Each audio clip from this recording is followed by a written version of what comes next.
Buenas tardes. Buenas tardes.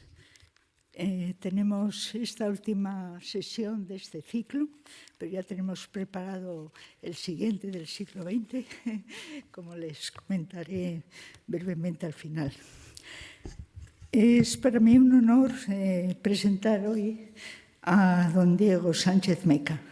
Es para muchos de nosotros un referente del saber, porque le consideramos un sabio y un gran humanista. Es realmente la lectura de sus textos, por otra parte, tan complejos, se leen con verdadera claridad, igual que sus conferencias en YouTube, que da gusto escucharlas y sentirlas. Así que muy bienvenido, Diego, a estas conferencias. Estamos muy contentos de tenerte aquí. El currículum, dicho, lo voy a hacer como siempre muy brevemente, porque son páginas y páginas de trabajo de muchos años. Diego Sánchez Meca es licenciado y doctor en Filosofía por la Universidad Complutense, licenciado también en Psicología por la misma universidad y ha ampliado estudios en las universidades de Colombia, de Nueva York, Heidelberg en Alemania y Turín en Italia. Actualmente catedrático de Historia de la Filosofía Contemporánea en la UNED de Madrid. Ha sido también profesor en universidades Complutense, en la Universidad Complutense, en la Universidad de Murcia, profesor invitado en la Universidad de California en Berkeley y bueno, ha impartido pues, un buen número de cursos, seminarios, conferencias en diversas universidades europeas y americanas. Llama la atención la importancia de los proyectos de investigación de I+D dirigidos por Diego Sánchez Meca como investigador principal. No nos podemos detener, pero son proyectos dirigidos por él, pues media docena, otros financiados también I+D en los que ha participado como investigador, que es más de media docena, y luego la pertenencia y colaboración con grupos internacionales de investigación. Diego Sánchez Meca es una personalidad internacional en estos temas en los que trata. Es participante del grupo internacional fundado por Machino Montinari bajo el título La Biblioteca Ideal de Nietzsche para el estudio de las fuentes del pensamiento nietzscheano. Esto empezó en 1992 y de alguna manera continúa estos proyectos. Ha sido ese proyecto internacional estaba dirigido a documentar el aparato crítico de la edición Colli Montinari, que es el canónico que existe para todos los especialistas, y en estos proyectos Diego Sánchez Meca pues es uno de los importantes especialistas que vienen de prácticamente todos los países occidentales, los mejores doctores, los mejores especialistas en estos temas. En fin, lo que han hecho es una labor de investigación de muchos años y con el archivo Colli Montinari, que es, como decía, el canónico, radicado en la Universidad de Pisa, y fruto de todo eso, pues es también otros proyectos que se hacen en el ámbito europeo y que también ha participado en todos ellos. Diego como representante nuestro, pero de la Universidad Española, y coinciden universidades, profesores de universidades alemanas, francesas, italianas y española de primer nivel. Participante en otros grandes grupos también internacionales, su grupo austriaco, grupo francés, etc. El currículum es verdaderamente impresionante. Y aquí en España ha sido el fundador y el presidente de la Sociedad Española de Estudios sobre Nietzsche, que se constituyó sobre la base de un equipo de investigadores de la obra de Nietzsche, cuyo núcleo esencial es el que ha llevado a cabo la edición de los 4 volúmenes de los fragmentos póstumos desde 1869 al 89 y los 4 volúmenes de las obras completas que llevan hasta ahora. Es el director del grupo que edita, el gran editor de todos estos libros. Aparte, pues los libros propios es más de una docena, con libros aparte sobre Nietzsche y sobre los filósofos de la época. Tiene algunos libros cuyo título solo ya es apasionante y su lectura mucho mayor, porque representa esas humanidades que tanto nos hacen falta, en que se une la filosofía, la historia, la literatura, y son, por ejemplo, conceptos en imágenes, la expresión literaria de las ideas, un libro de 2016, es realmente recomendable para todos. Tiene también la mención especial que siempre se menciona sobre él, es los 4 volúmenes de los que antes he mencionado, de las obras completas de Nietzsche y los 4 de los fragmentos póstumos.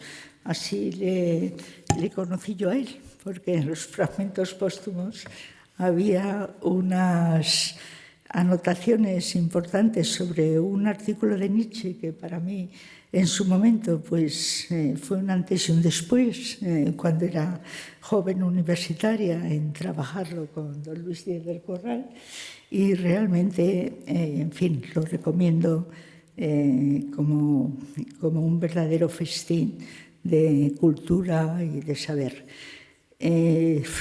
Obras, ediciones, son multitudes de gran edición cuidada con estos equipos formidables, más de 50 artículos de capítulos de libros, otros tantos haciendo una selección, otros tantos de artículos propios.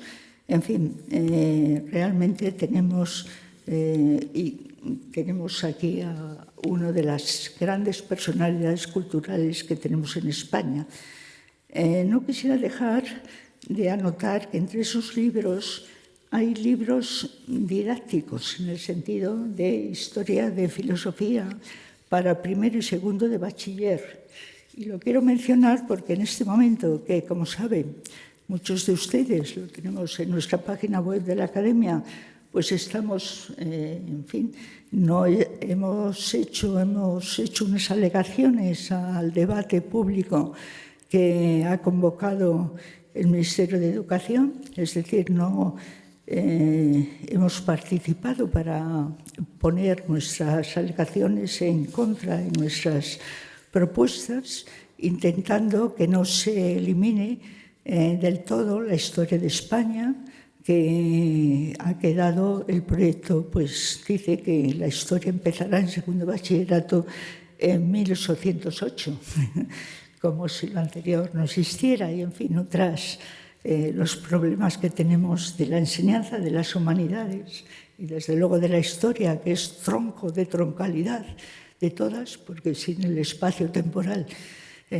sin tener unas coordenadas de espacio temporal para fijar los acontecimientos de los que sea, de la ciencia, de la propia filosofía, de alguna manera no se puede avanzar. Así que es muy importante también esa labor de didáctica sobre la filosofía para el nivel de estudiantes de bachillerato. Así que, bueno, me quedo muy corta, pero espero que disfruten y que disfrutemos con la lección que nos va a impartir don Diego Sánchez Meca sobre ese irracionalismo, ese delirio que lo vamos a vivir muy directamente en el siglo XX. Después. Muchas gracias. Muy bien. Muchísimas gracias, a la profesora Carmen Iglesias por tan amabilísimas palabras de presentación. También muchísimas gracias por la invitación a ocupar hoy esta prestigiosa tribuna y muchas gracias también a todos ustedes por su asistencia y su participación en este acto.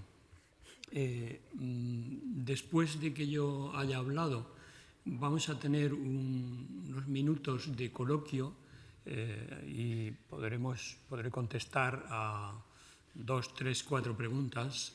Entonces lo digo para que lo sepan y si alguno quiere hacer uso de la palabra, pues tendrá ocasión en ese momento. Bien, me gustaría empezar con una frase de Ortega y Gasset que dice así: no se comprende nada si no se cuenta una historia. Yo creo que esto es aplicable también a las ideas, porque por supuesto que la historia debe ser el relato lo más riguroso posible de los acontecimientos que han sucedido en el transcurso de las épocas, pero también parece conveniente que se rastreen al mismo tiempo las mentes de los hombres que vivieron en ellas, averiguar cómo pensaban, porque son las ideas las que dan significado a los acontecimientos históricos. Las ideas producen acontecimientos y a su vez los acontecimientos influyen y cambian las ideas. Por eso, lo que yo querría hacer esta tarde aquí, en consonancia con lo que acabo de decir, es un somero ejercicio de análisis de cómo influyen algunas ideas en la manera en que se producen ciertos acontecimientos en la segunda mitad del siglo XIX, que es el objeto de este ciclo, y cómo esos acontecimientos influyen a su vez en la evolución de esas ideas. Apreciarán ustedes a lo largo de mi recorrido cómo sobrevuela por encima, de vez en cuando aparecerá, lo que le sucede en particular a una de las ideas que sin duda son más importantes de toda la modernidad europea. Una idea que, habiendo hecho un recorrido triunfal desde Descartes hasta Hegel, pues entra ahora en este periodo histórico entronizada y absolutizada, podríamos decir. Me refiero a la idea ilustrada del poder y la capacidad de la razón humana para conocer la realidad.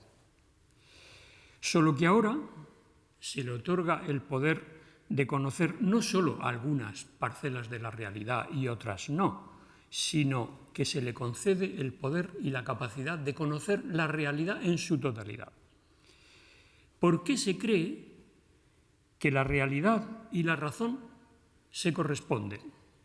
Tal como lo deja bien clara la afirmación de Hegel de que todo lo real es racional y todo lo racional es real. Los avances imparables de las ciencias que han ido aplicando progresivamente la racionalidad científica terminan dando pie a que se crea que ya no hay misterios ni enigmas en el universo, que todo es transparente a la razón y que se va a poder saber por fin la verdad de todo. Como consecuencia de lo cual se va a poder dominar el mundo, conducir el progreso en todas las direcciones y resolver de este modo prácticamente todos los problemas de la humanidad.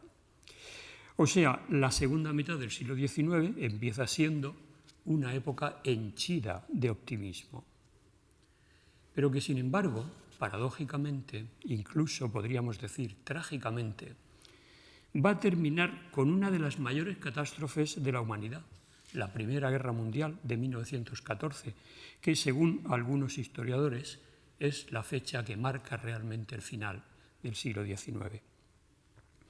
El esquema de mi exposición será, por tanto, el siguiente. Primero, me voy a ocupar de ese grupo de hechos históricos que son los avances científicos que aparecen en este tiempo y sus múltiples aplicaciones técnicas. Seguidamente me ocuparé de la relación entre los hechos sociales y las ideas políticas y, para terminar, haré alusión a la específica relación entre acontecimientos e ideas filosóficas que tienen lugar de una manera particularmente interesante en los últimos decenios del siglo. Bien, pues empiezo con el primer punto y cuando uno posa la mirada en el recorrido de la historia de esos 5 decenios que son la segunda mitad del siglo XIX, lo primero que advierte es una especie de espiral imponente de progreso científico-técnico. El prestigio de las ciencias aumenta continuamente, no solo por sus importantes logros teóricos, sino sobre todo porque cada poco tiempo tenía lugar algún milagro tecnológico que afectaba de manera importante a la vida de la gente. Así, por ejemplo, después de la máquina de vapor vino la electricidad como nueva fuente de energía de múltiples y muy eficientes aplicaciones en el alumbrado y en las fábricas. Los avances en medicina incluyeron cosas tan importantes como la invención de los rayos X, las vacunas, la anestesia, el termómetro. En el ámbito de las comunicaciones, el teléfono y el telégrafo, los automóviles, los aeroplanos, el submarino y tantos adelantos más. Es imposible ofrecer aquí un panorama un poco detallado de lo mucho que se avanzó científica y técnicamente en tan poco tiempo. Solo puedo dar unas pocas pinceladas para que se pueda tomar conciencia un poco aproximada de ello. En el campo de la electricidad, Faraday abrió el camino a la producción de la potencia eléctrica, desarrollando el descubrimiento de Galvani sobre la posibilidad del flujo de corriente continua de electricidad. Este descubrimiento de Galvani, que fue el primero con el que se descubre la electricidad, permite inmediatamente a Volta construir la primera pila o batería eléctrica. Pues bien, lo que logra Faraday después de este preámbulo fue descubrir las condiciones que iban a permitir construir nada menos que el motor eléctrico, que, como todos saben, funciona convirtiendo la energía en trabajo mecánico. Esto fue lo que hizo posible la aplicación de este invento, el motor eléctrico, al funcionamiento de las máquinas en las fábricas entre los años 1840 y 1850 y posteriormente su aplicación pues, a un sinnúmero de aparatos, de medios de transporte, etc. Con su descubrimiento de la inducción magnética, por tanto, Faraday hizo posible un amplio desarrollo industrial, ya que casi toda la maquinaria práctica se empezó a basar en los principios de la inducción de corrientes. Otro avance decisivo fue el desarrollado por parte de Maxwell de la teoría ondulatoria de la luz. La teoría ondulatoria de la luz es la que explica la luz como compuesta de campos eléctricos y magnéticos que se propagan en el espacio en forma de ondas. Maxwell consiguió traducir en fórmulas matemáticas las leyes de programación de la luz, en concreto, en 1864. Y de ello se derivaron múltiples aplicaciones en el campo de la óptica, de la fotografía, por ejemplo, ahora es cuando se descubre la fotografía en color, pero sobre todo se empieza a hacer uso de esas ondas para las radiocomunicaciones. De modo que fue este descubrimiento de Maxwell el que está en el origen del telégrafo y de la radio, y ya en nuestro tiempo, siguiendo el hilo del progreso de ese descubrimiento, pues la televisión, los ordenadores, los móviles, etc. En el ámbito de la termodinámica, los físicos formularon los dos primeros principios de esta ciencia en la década de 1850. Y esto representó un avance importantísimo en el conocimiento de las relaciones entre materia y energía, que facilitaba las formulaciones matemáticas de las transformaciones del movimiento, del calor, de la luz y de la electricidad. Todo esto era absolutamente decisivo para el progreso de una sociedad cuya prosperidad dependía también del rendimiento y de la proliferación de las máquinas térmicas alimentadas con carbón. En suma, se iba de triunfo en triunfo. No es de extrañar, pues, que este dominio gradual y arrollador del hombre sobre las fuerzas de la naturaleza confirieran a la ciencia aplicada un prestigio y una importancia sin límites a los ojos de la gente. Se tenía la impresión de que el progreso había tomado una marcha incontenible, de modo que no tendría límites el dominio del hombre sobre los recursos de la naturaleza y que bastaría conseguir aplicando los principios de la mecánica para dar razón de todo el universo. En este contexto, se piensa entonces en la posibilidad de extender también los métodos matemático-experimentales de la física a las ciencias humanas y a las ciencias sociales, es decir, a la psicología, a la sociología e incluso a la moral. El objetivo era conseguir integrar todas las ciencias en un gran esquema unitario que hiciera posible un conocimiento científico racional de toda la realidad. Y a conseguir esto, sobre todo en lo que se refería a la aplicación de los métodos físico-matemáticos al ámbito de lo humano, a conseguir eso, pues se pusieron a trabajar muchos de los científicos más importantes de ese tiempo. Por ejemplo, el alemán Hermann von Helmholtz emprendió trabajos experimentales que incluían al mismo tiempo la física, la fisiología, la acústica y la psicología, con la intención de demostrar la existencia de una continuidad entre lo inorgánico, lo orgánico y lo específicamente humano. Algo semejante hizo en el ámbito de la biología Rudolf Virchow, que fue famoso por sus aportaciones a la teoría celular. De los trabajos de este autor se desprendía la idea de que la célula, puesto que constituía la base unitaria de toda la vida orgánica, podía constituir también el vínculo crucial entre las plantas, los animales y los seres humanos. Y lo único que hacía falta era demostrar la reducción de los procesos celulares a procesos físico-químicos comunes a todos los seres del universo. Lo mismo se puede decir del francés Claude Bernard, especialista en bioquímica animal y en neurofisiología, quien trabajó en ofrecer una base apropiada a la psicología, ya en este caso, para que, basándose en la fisiología, lograran localizar en el cerebro humano las funciones principales de la conciencia.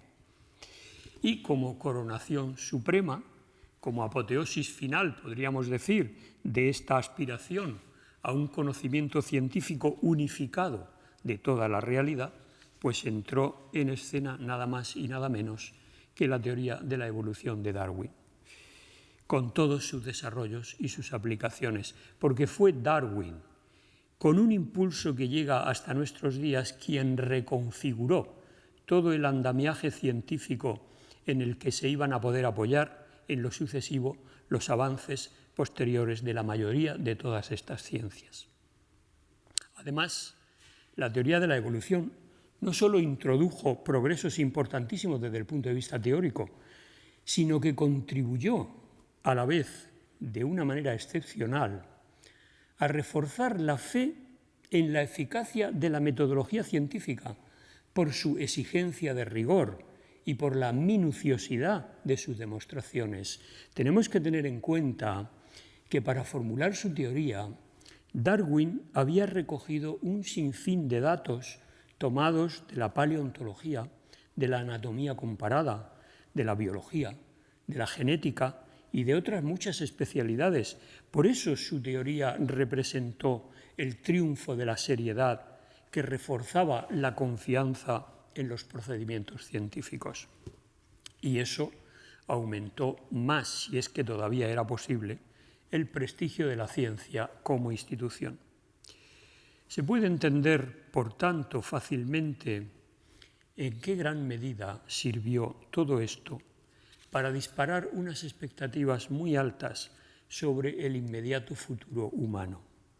Grandes transformaciones tecnológicas del mundo físico se iban a poder hacer y iban a aumentar de una manera indefinida el bienestar material y la prosperidad económica de la gente.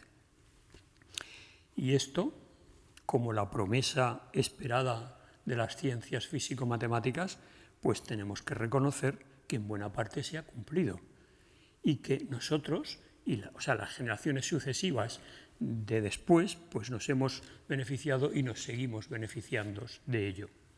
Ahora bien, en lo que respecta a las ciencias humanas y sociales, aunque también avanzaron sin duda, no se puede decir que sus resultados hayan estado a la altura de los de las ciencias empírico-matemáticas, ni mucho menos. Nada se ha logrado que se parezca a esa esperada plena realización subjetiva de los individuos como consecuencia de poderse ordenar la sociedad y el comportamiento de acuerdo con ese mismo saber científico. Al contrario, lo que se ha terminado constatando es que los seres humanos no son capaces de dirigir de la forma que se esperaba, o sea, de forma racional exclusivamente, sus actos, sus aspiraciones, ni individual ni colectivamente. Por eso nos pueden resultar extraños ahora los escritos de quienes en los años de este periodo histórico que analizamos defendían la tesis en concreto de que las leyes del funcionamiento de la materia, de la vida, de la sociedad y del pensamiento humano eran en todos los ámbitos las mismas. Es cierto que esta tesis podía, a primera vista, no carecer de un cierto apoyo científico. Por ejemplo, la ley de la conservación de la energía, que es el primer principio de la termodinámica, como saben, a cuya formulación contribuyeron Joule, Helmholtz, Clausius y Kelvin, pues se podía considerar una ley razonablemente universal, porque gobierna todos los fenómenos naturales, tanto a los seres vivos como a los seres humanos.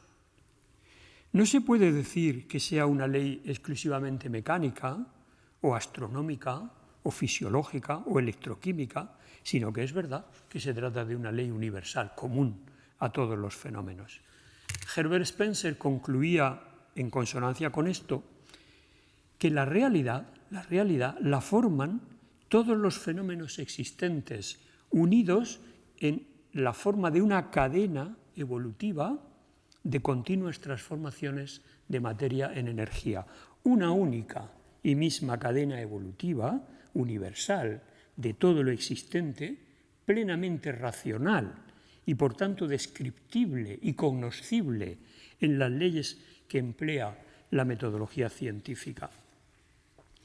Pero resulta significativo que frente a afirmaciones tan atrevidas como esta, fueran los mismos científicos quienes acabaran por disolver ese mito al rebajar las excesivas expectativas depositadas en las posibilidades cognoscitivas de las ciencias. O sea, los mismos científicos acabaron dándose cuenta de que la racionalidad científica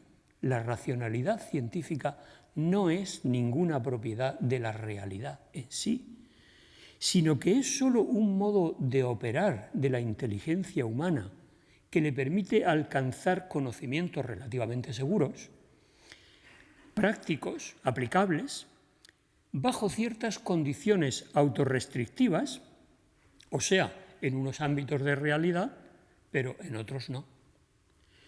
Conocimientos sobre los cuales, y bajo esas condiciones, eso sí, de manera muy exitosa, se podía aplicar a una tecnología, pero nada más. A partir de esta constatación empezó pues a graduarse el optimismo, empezó una tendencia a la moderación que llegó a un nivel alto cuando en los años finales del siglo XIX y en los primeros del siglo XX las matemáticas y la física sufrieron lo que se ha dado en llamar su crisis de fundamentos. Para lo que nos interesa aquí, no nos podemos meter muy a fondo en esto, para lo que nos interesa aquí, bastará con que diga que lo que esta crisis puso de manifiesto fue que aunque los acontecimientos se puedan describir mediante ecuaciones matemáticas, las teorías en las cuales esas ecuaciones se plasman son solo simples hipótesis, con una validez limitada, que no pueden identificarse con la expresión directa de cómo es la realidad misma del universo. El descubrimiento del mundo subatómico y la formulación años más adelante de la teoría de la relatividad por Einstein dejan de manifiesto que no se podía seguir pensando el universo según el modelo universalmente generalizado de la mecánica de Newton, con su entramado de leyes deterministas. Y esto hizo que el optimismo respecto al alcance y las posibilidades cognitivas de la razón se atemperase, aunque esto no afectara ni tenía por qué impedir que se siguiera pensando en la ciencia empírica como garantía de una firme apuesta por el progreso del futuro. Bien, paso ahora a analizar lo que sucedió en el terreno de las ideas políticas. Y en cierto modo vamos a poder ver que hay como una cierta analogía, al menos formal, entre la trayectoria que acabamos de ver que tuvieron las ideas científicas y lo que vamos a ver ahora que sucedió a las ideas políticas, cuya evolución acabó también con una atenuación de la esperanza inicial de poder hacer de los seres humanos y de la sociedad algo perfectamente racional. Solo me voy a detener, y con brevedad por razones de tiempo, en dos de las grandes ideologías que llenaron la segunda mitad del siglo XIX, el liberalismo y el socialismo, de las que ya trató la profesora Carmen Iglesias con detenimiento en su magnífica conferencia con la que se inició este ciclo, por lo que procuraré no repetir mucho. Y no diré nada de otras ideologías como el nacionalismo, sobre la que ya versó también la excelente y muy bien documentada conferencia que en este mismo ciclo pronunció el profesor Juan Pablo Fusi. Como es sabido, el liberalismo se empezó a desarrollar entre los siglos XVII y XVIII por obras sobre todo de John Locke en su vertiente social y Adam Smith en su vertiente económica. En estos dos autores, el liberalismo se presentaba como una ideología impregnada de un fuerte carácter moral. Es decir, liberalismo significaba, sobre todo, la defensa decidida de la libertad y de la autonomía individual. Si todo individuo tenía el derecho de ser libre, entonces no debían existir restricciones a la libertad de pensamiento, de palabra, de religión, de asociación, de acción, de movimiento, etc.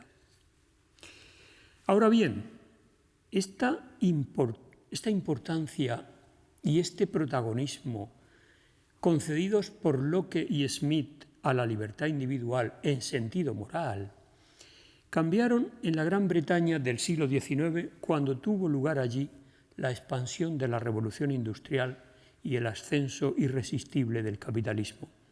En este nuevo contexto, el ideal liberal de la libertad se reformuló desde el utilitarismo y el pragmatismo de figuras como Jeremy Bentham y desde la base que ofrecía la ciencia de la economía política de autores como David Ricardo. No es que el liberalismo perdiera entonces su fundamento moral, sino que desde el utilitarismo se creyó que el avance del capitalismo, con la creación de riqueza que era capaz de generar, iba a hacer posible una prosperidad y una felicidad, si no para todos, sí al menos para el mayor número posible de la gente. Además, esto era algo, así se creía, que iba a suceder por sí mismo, de una manera espontánea, en virtud de la racionalidad de las leyes del mercado, o sea, en virtud de aquello tan repetido de Adam Smith, de la mano invisible que espontáneamente armoniza los objetivos individuales y las necesidades sociales, los objetivos individuales y las necesidades sociales, de modo que finalmente, como por arte de magia, pues coincide. Se entiende así que, dado este planteamiento, se rechazara toda forma de intervencionismo estatal sobre la economía.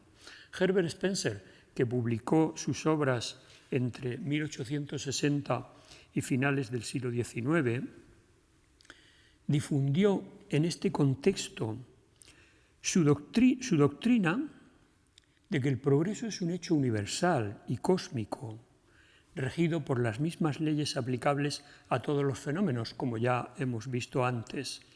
Se trata de un proceso necesario, es decir, que se dirige espontánea y automáticamente a la más completa perfección del mundo y felicidad de los seres humanos. De modo que el desarrollo social, en consonancia con esto, se debe abandonar a la fuerza espontánea que lo preside y lo impulsa hacia el progreso. La intervención del Estado no haría otra cosa que entorpecer y obstaculizar ese desarrollo. Y esto significa, entre otras cosas, por ejemplo, que no hay que tratar de suprimir todo sufrimiento. Dice Spencer, no todo sufrimiento debe ser prevenido ni evitado, porque hay males sociales que son inevitables y necesarios para el progreso de la sociedad. Y otra frase significativa de Spencer, que parece dar la razón a quienes califican su filosofía como darwinismo social, dice: la competencia es la clave del progreso, cuyo principio rector es la supervivencia de los más aptos.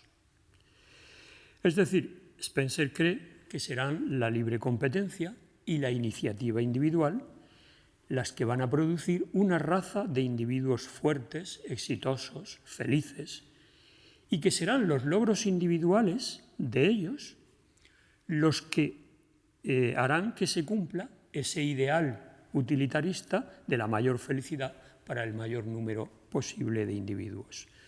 Porque esa evolución universal en la que Spencer cree traerá consigo incluso un aumento espontáneo y absoluto de la moralidad.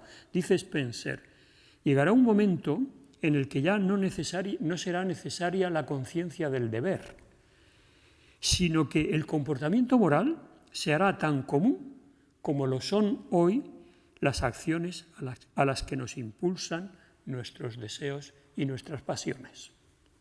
En definitiva, hay que dejar al proceso evolutivo y natural del mundo que siga su curso sin interferencia ninguna. No se pueden apresurar las etapas del desarrollo histórico con reformas sociales, como no se puede abreviar el crecimiento de un niño entre la infancia y la madurez.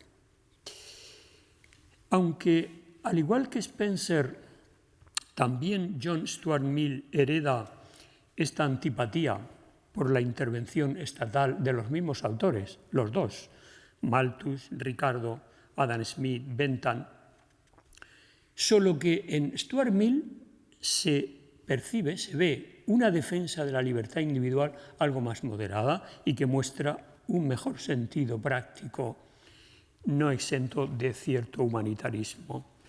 En su famoso libro sobre la libertad, de 1859, reconoce que la absoluta libertad individual, como la que tienen los animales en la selva, es incompatible con cualquier tipo de sociedad humana. Y por eso se pregunta cómo hay que limitar la libertad. Él sí se pregunta en la necesidad de poner límites a la libertad y responde con una propuesta que es la siguiente: se debe dejar al hombre totalmente libre en las acciones que no le afecten más que a él y se le debe restringir en las acciones que impliquen a otros sin su consentimiento.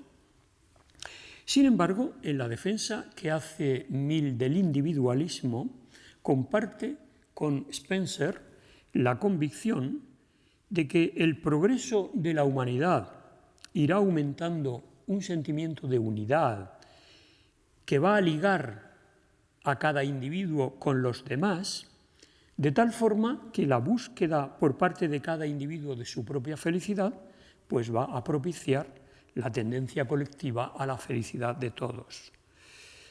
Si lo importante también para Stuart Mill es conseguir la riqueza, de la que de un modo u otro todos se van a beneficiar, pues entonces hay que permitir cosas como el incentivo de los beneficios económicos a los empresarios, el libre comercio, la libertad de contratación, la iniciativa individual, la explotación de los trabajadores, sin hacer caso del sufrimiento infligido, porque lograr finalmente la riqueza significará el fin de la pobreza y de la explotación, hasta el punto de que llegados a ese estado, pues ya no será necesario ni el Estado, ni el derecho, ni la conciencia moral, que es lo que literalmente afirmaba Spencer.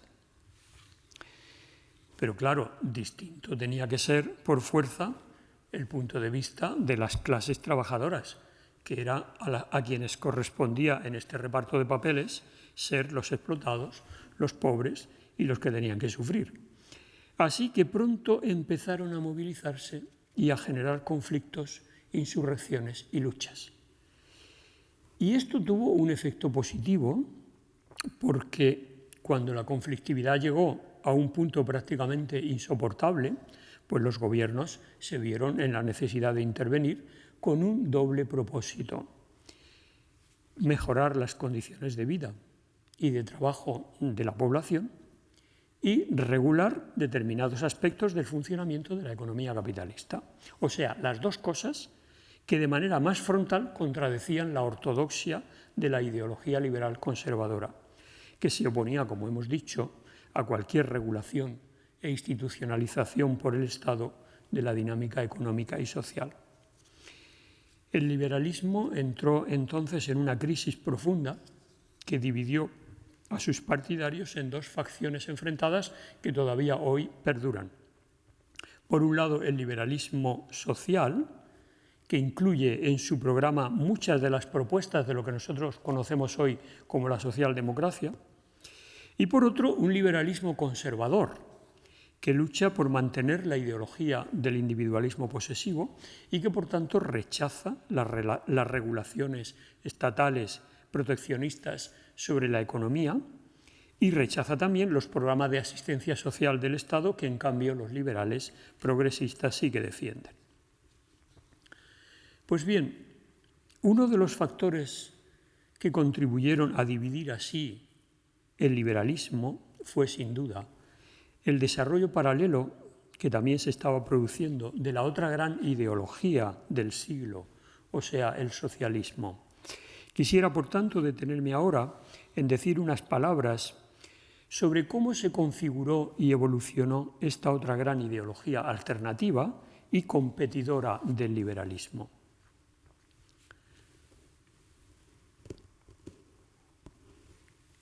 Se podría decir que en la medida en que el socialismo recoge y se incorpora los ideales de la Revolución Francesa, pues conoció uno de sus mejores desarrollos en la Francia del siglo XIX, donde se entendía por socialismo un modo de articularse la sociedad en el que, junto con el valor de la libertad, se tenían que poder plasmar también el de la igualdad, el de la solidaridad y el de la justicia social, buscando el modo en el que todas estas cosas se pudieran conciliar. Esto explica la principal propuesta política del socialismo, que es la de emprender una reforma de la sociedad que acabe con las distinciones de clase entre nobles, por un lado, y burgueses y trabajadores, por otro, y diese fin con ello a la explotación económica. Los primeros promotores de estas ideas fueron figuras como Fourier, Proudhon y Saint-Simon, que venían desarrollando su pensamiento ya desde la primera mitad del siglo XIX. Marx califica a estos socialistas de utópicos, aunque estos pensadores desarrollaron temas e ideas que luego el propio Marx asumirá. Hay que decir que la principal diferencia que hay entre este primer pensamiento socialista de los socialistas utópicos y el de Marx radica en que Marx, esto creo que es significativo, Marx reflexiona a partir de los males de la sociedad industrial inglesa, mientras que los socialistas franceses denuncian los abusos de la sociedad aristocrática preindustrial y se entusiasman con la industrialización. Y esto hasta el punto de defender la necesidad de concebir la organización de la sociedad al servicio de la industrialización y del desarrollo económico. Para lo cual, lo primero que se tenía que hacer era promover el trabajo productivo y socialmente útil. De manera que la línea divisoria aquí no es, en este socialismo, a diferencia del de Marx, no está entre los burgueses por un lado y los proletarios por otro, es decir, entre los empresarios y los asalariados, sino entre los que producen y los que no producen. Por eso, Saint-Simon critica a la aristocracia francesa, a la que califica de rentista, ociosa, inútil y parásita de la sociedad, y defiende, en cambio, no solo a los obreros, sino también a los industriales, a los comerciantes, a los intelectuales, a los banqueros y a los artistas, sin los cuales, dice, la sociedad no puede prosperar ni sobrevivir. La nueva organización de la sociedad, dice por tanto otro socialista utópico, Charles Fourier, ha de tener como uno de sus principales objetivos hacer atractivo y gustoso el trabajo. Para lo cual hay que crear una regulación sobre bases nuevas de la producción y del consumo y no reprimir las pasiones ni el disfrute del placer, sino aprovechar su energía en beneficio también del máximo rendimiento productivo. Y al parecer fue esto lo que Fourier pensó que podría realizarse del mejor modo posible mediante la vida en falansterios en régimen comunitario y cooperativo. En una línea similar, otro de estos socialistas utópicos, en este caso Proudhon, afirma que la propiedad, así taxativamente, la propiedad privada es un robo. Ahora bien, no parece que se refiera con esto, en mi opinión, tanto al origen de la propiedad, cuanto al hecho de que la propiedad privada, según Proudhon, la propiedad privada hace posible la apropiación del trabajo de los demás. No es, por tanto, la abolición de la propiedad capitalista lo que el socialismo utópico defiende exactamente, porque no sería coherente con todas las propuestas que ha hecho anteriormente, sino que lo que rechaza o lo que pide en este caso es la abolición de la ganancia ilegítima que la propiedad permite al capitalista a costa del trabajo de los demás. El trabajo y solo el trabajo justifica la propiedad. Un paso más todavía en esta dirección lo constituye, por tanto, la reflexión sobre la justicia que Proudhon considera que es innata en la humanidad. Ve en la justicia el verdadero fundamento de las buenas leyes Y lo que distingue propiamente y lo que hace superior a la civilización humana respecto al simple estado de naturaleza. El progreso, dice, no es más que la realización de la justicia. Y eso habría sido para él lo que habría significado la Revolución Francesa. Sin embargo, todavía tienen los socialistas utópicos una última idea común que creo que es interesante, según la cual el progreso y la prosperidad de la sociedad no se debe solo a la industria y al trabajo, como acabamos de ver, sino de un modo igualmente importante al avance y difusión de las ciencias y de la racionalidad científica.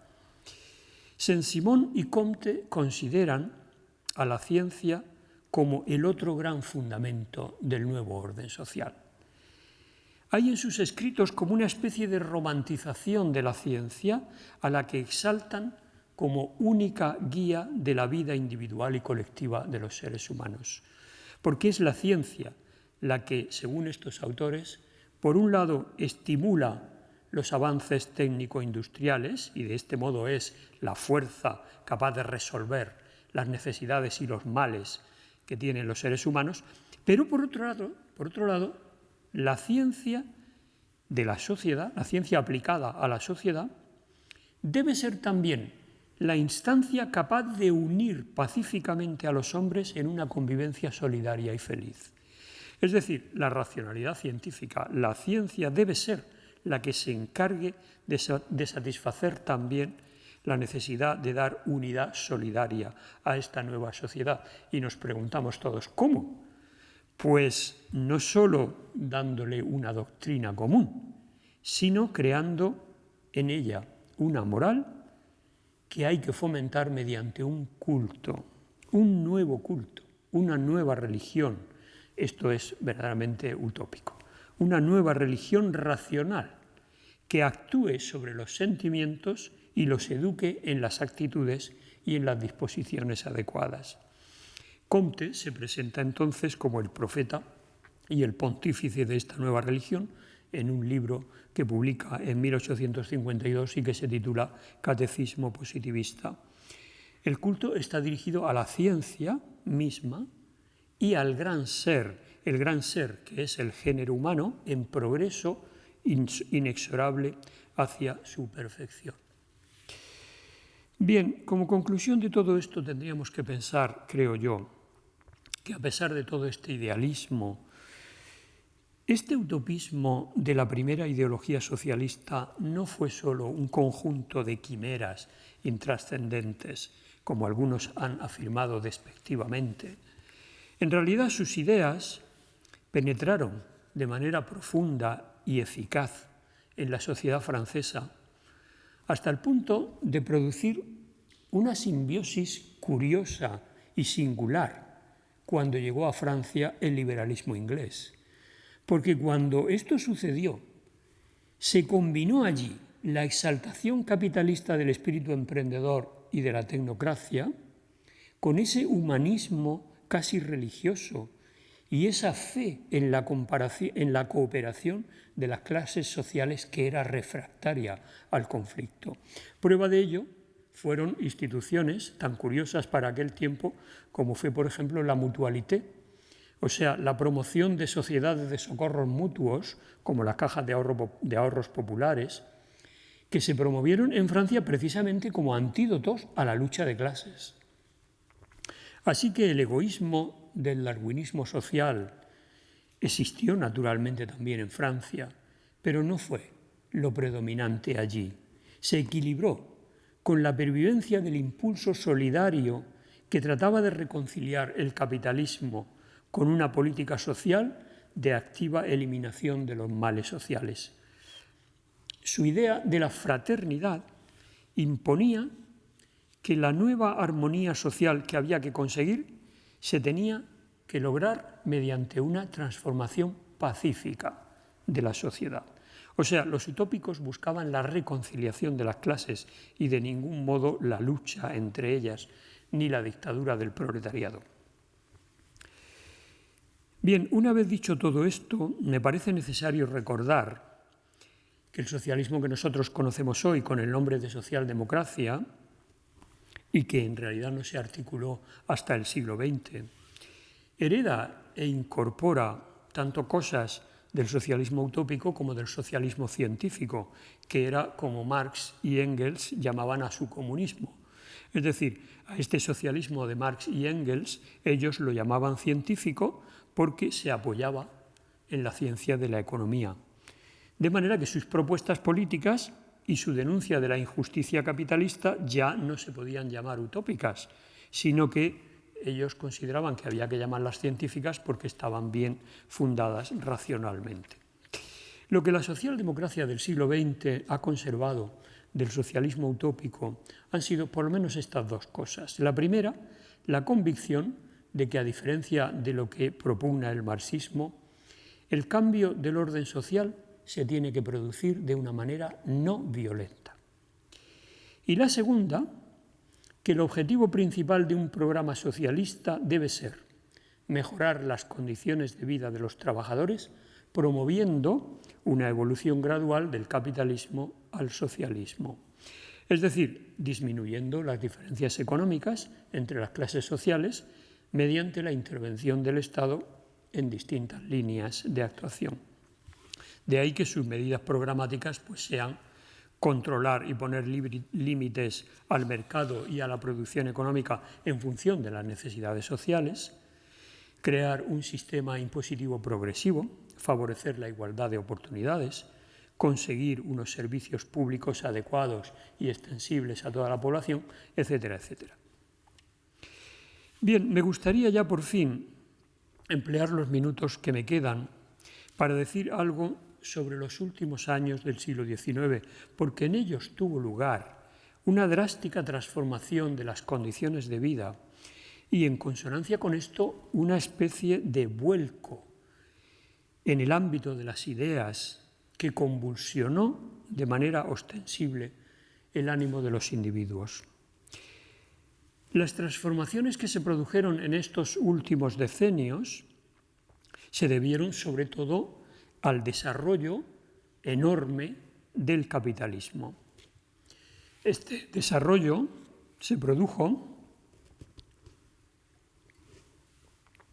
porque se había ido quedando atrás el capitalismo del pequeño empresario individual y se habían ido formando grandes corporaciones económicas multinacionales, grandes sociedades anónimas y monopolios, importantes instituciones bancarias, todo ello al ritmo de un crecimiento importantísimo de la industria, del comercio y de las finanzas. Y esto había ido aumentando el éxodo masivo de la población campesina y, concomitantemente, el crecimiento vertiginoso y apresurado de las grandes ciudades, con sus suburbios de miseria material y moral y su insalubridad. Estos fueron los años en los que se formaron las primeras megalópolis europeas, como la de Londres, la de París o la de Berlín, con toda su agitación, sus diversiones, su lujo, pero también con su atomización individualista y su impersonalidad empequeñecedora. La clase trabajadora se tuvo que adaptar a los nuevos métodos de organización del trabajo mediante la mecanización en las fábricas y al mismo tiempo tuvo que ir asimilando una creciente racionalización, burocratización y oligarquización de la vida económica. Fueron también los años en los que los partidos y los sindicatos de masas desplegaron un frenético activismo para que se reconocieran los derechos políticos de los trabajadores, los cuales tenían que implicarse activamente ellos también en la lucha por el poder y la influencia. Fue inevitable que tantos y tan profundos cambios produjeran en la población un clima de intensa conflictividad y una muy extendida sensación de angustia y de malestar.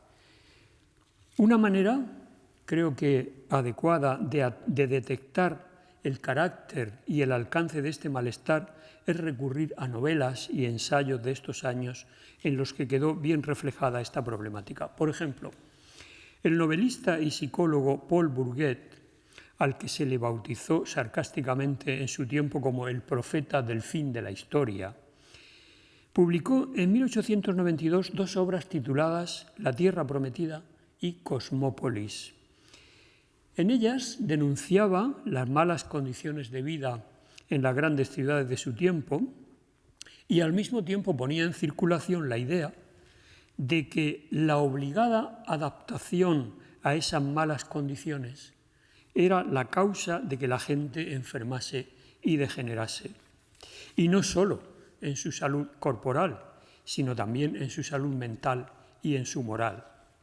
Algo semejante a lo que reflejan también por esos mismos años y de una manera muy detallada y viva las novelas de Émile Zola, pues por ejemplo La taberna, Naná o La bestia humana. También la pintura se hizo eco de esta situación, como tuvimos ocasión de ver en la espléndida intervención que el pasado jueves tuvo aquí el académico don José Luis Díez, y con su selección muy ilustrativa de cuadros que nos mostró referidos a las condiciones de vida en la España de estos años. Fenómenos como el tumulto de la vida en la gran ciudad, la pérdida de la identidad en medio de la muchedumbre solitaria, la pobreza, la insalubridad de las calles y las casas, la proliferación del vicio y la degeneración moral. Todo esto se identificaba como el correlato de multitud de enfermedades corporales y mentales. Otro testimonio en esta misma línea, que me parece también especialmente interesante, es el que ofrecen los hermanos Goncourt, porque desarrollan ya de una manera más precisa el tema literario del carácter insatisfactorio y tedioso de la misma experiencia vital. Es decir, la desilusión con las ciudades no era solo ya con las condiciones del trabajo y de la política, sino que llegaba a serlo también con la vida misma.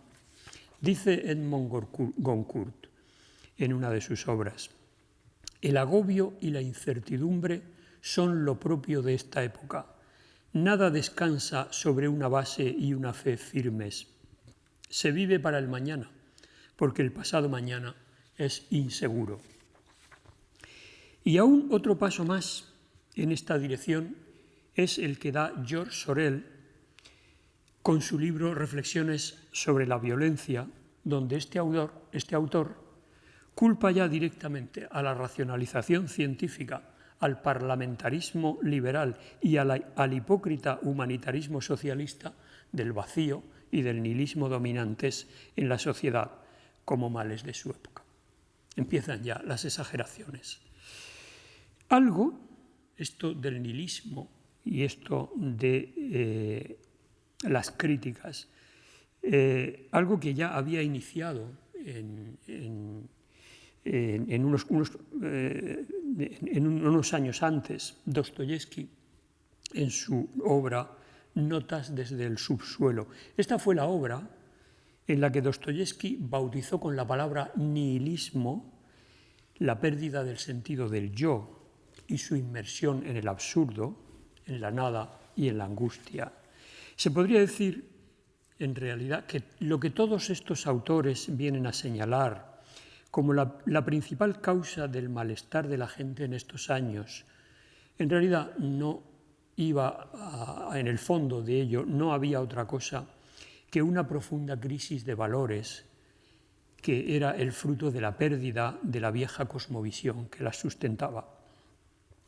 El avance del racionalismo científico y la lucha que desde la Ilustración se había desencadenado contra la superstición y el clero había terminado por debilitar y por desacreditar la eficacia social de la religión y del fundamento que proporcionaba a la moral.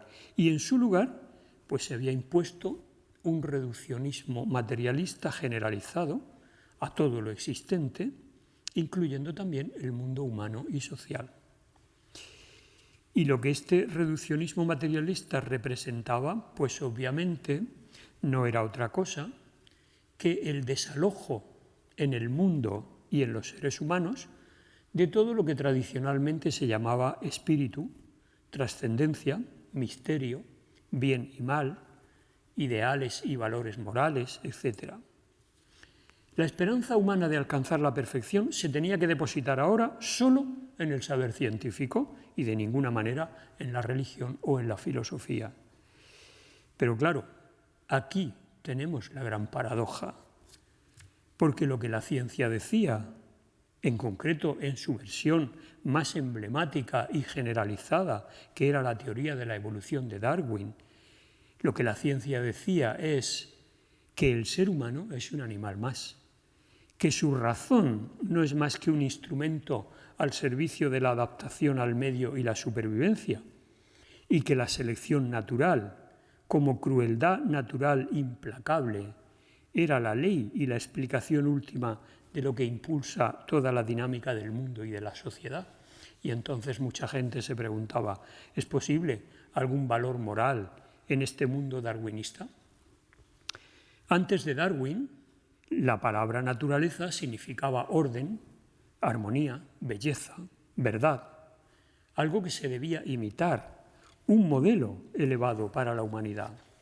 Con Darwin, en cambio, lo que aparece es una naturaleza terrible, un escenario de lucha, de violencia, de injusticia, en el que los débiles están irremisiblemente condenados a ser eliminados por los fuertes y a sucumbir.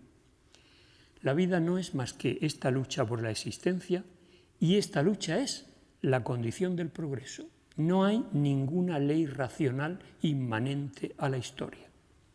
Y entonces mucha gente se preguntaba, ¿puede ser esto un modelo adecuado para los seres humanos?